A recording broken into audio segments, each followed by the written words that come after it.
I'm James Neville Taylor with the Builderall team.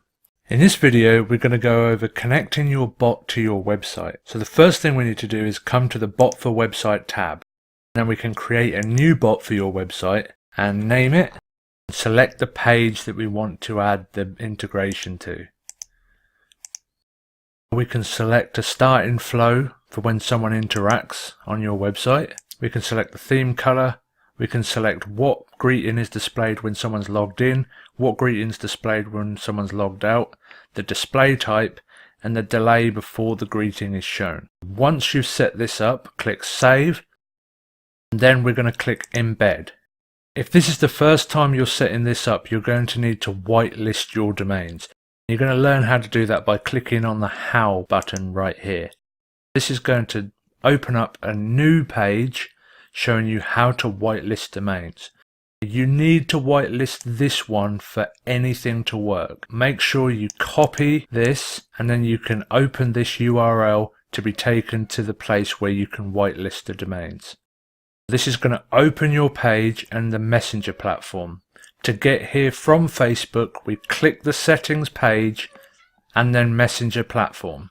We scroll down to whitelisted domains and we paste the domain that we just copied. And we copy any other domain that we want to set up.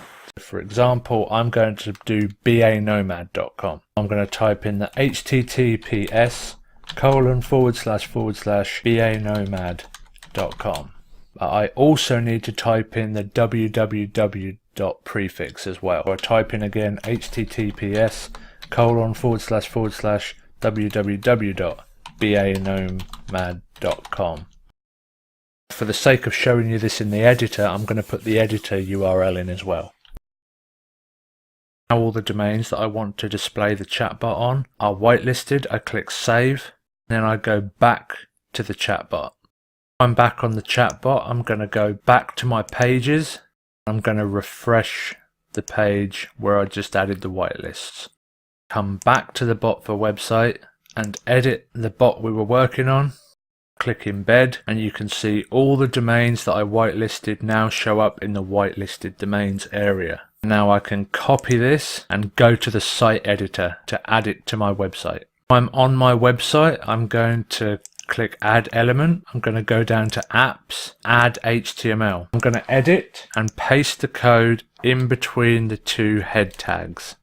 Hit Confirm. My little messenger bot is displaying in the HTML box. I drag and adjust the HTML box to the size it needs to be. Now I can pin this element to the bottom right where it belongs. I can just extend it up to make sure that nothing gets cut off. I go Preview, there it is. I can continue as James. It's going to bring up the full messenger. Because I haven't got any flows or automation set up on this page, there's no automation. But you can see why I had to extend the HTML box or it would get cut off. I'm going to return to edit. Now it's going to show the full size. So you can see if I make it smaller, it gets cut off and doesn't show the whole thing. You need to adjust it so it fits the whole box inside. Then you can save and publish. You have the bot on your website ready to go. So in this video we went over adding the Builderall chatbot to your website.